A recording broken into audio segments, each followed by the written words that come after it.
Hello, everyone.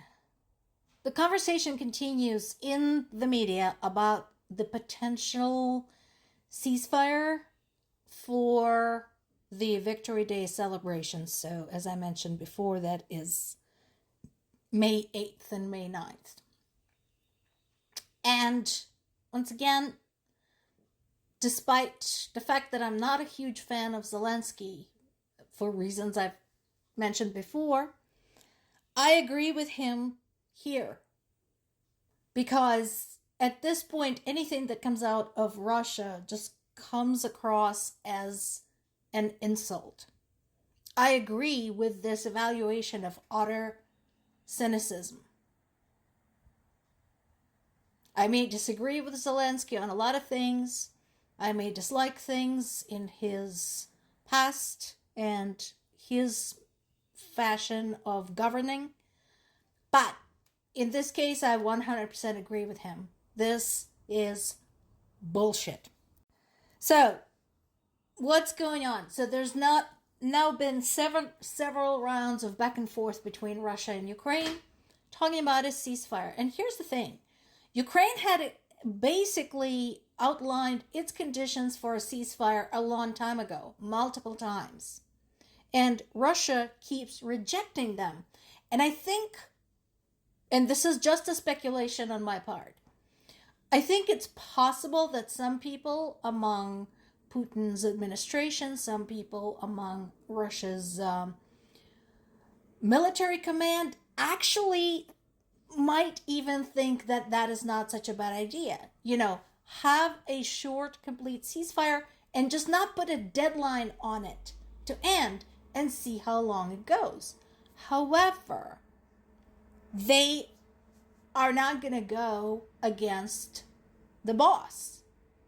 And so I don't think anyone close to Putin is voicing those considerations.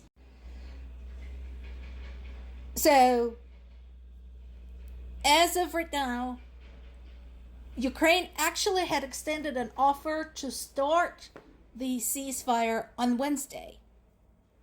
That proposal is there. However, all that Ukrainian government got in response was more threats from Russia's Ministry of Defense to strike Kyiv. Well, they have been striking Kyiv, so that would just be Wednesday, basically. And the language they're using is strikingly similar to that Trump has been using in reference to potentially bombarding Iran's civilian infrastructure, which would be a war crime. So far, there is no indication of Russia being serious about this. And so I have a feeling that unless, again, something unexpected happens, Ukraine is just going to continue to be on standby. Air defense systems armed and ready, drones ready, business as usual. I think that is what will happen. Now, another interesting thing is, again, reading social networks, reading the chatter among ordinary citizens. Basically, there's the sentiment, well, shit, how is it that Ukraine is now in good enough position from the military standpoint that they can dictate conditions? Weren't we told that we were just going to win this and we hold all the cards? Do you remember who said that? Russia holds all the cards? Do you remember who said that? Yeah. This is what we were told, and now they're pounding the crap out of our oil industries. We have them in our cities. We have air raid sirens going on. As far as the Ural Mountains, what is going on? Also, another thread that is appearing over and over is more people asking, Can you please explain to us again what we're doing in Ukraine? Like, what exactly were we going to do there? Because we kind of lost track of that. Now, is it a good thing that these questions are being asked? Yes. That's a shift. That is a big difference from actually just a few months ago when people were saying we're going to eat shit for Putin. So that is good news. Is it going to lead to any immediate and drastic change in Russia, how it's run, in the course it is taking with respect to Ukraine and with respect to the rest of the world? Based on prior experience, probably not. Again, short of something truly outstanding happening. So, now, they are planning to proceed with their military parade, although it is not going to include any of the missiles or other military equipment. This is for the first time in the last 20 years. The Russian authorities have admitted to being concerned about the drone threat.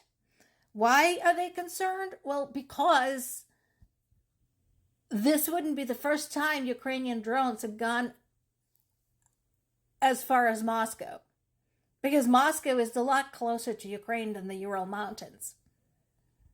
It's as simple as that. And boy howdy, would that be an embarrassment, even if the drones inflicted no damage. And again, I mentioned this in the past. A lot of the Ukrainian drones were basically just spy drones. Nothing more. Psychological warfare. Now, that said, if you send a drone flying into a building, it's still going to do some damage, even if it's not carrying any explosives.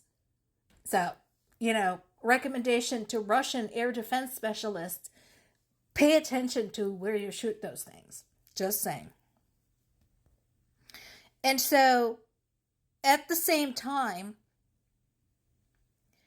what is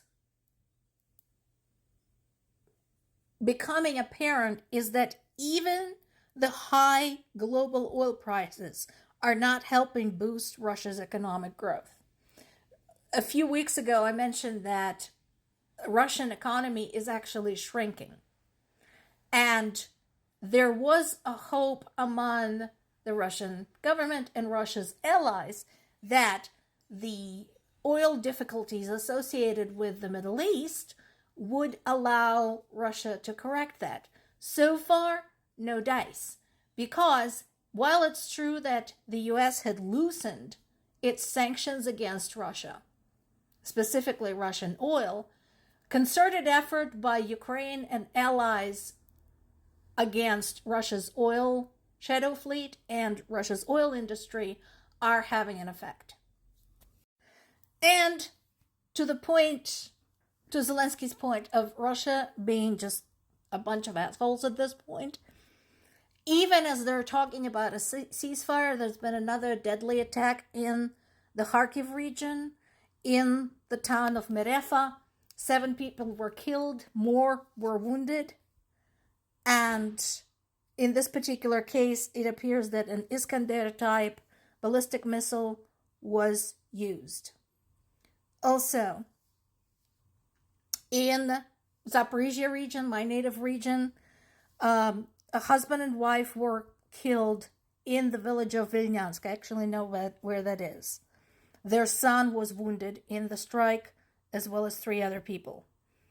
So, again, they're hitting apartment buildings, they're hitting civilians, they're hitting indiscriminately.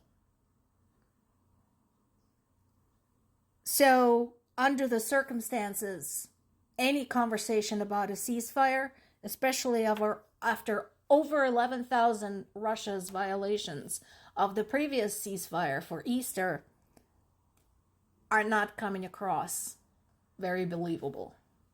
More to come.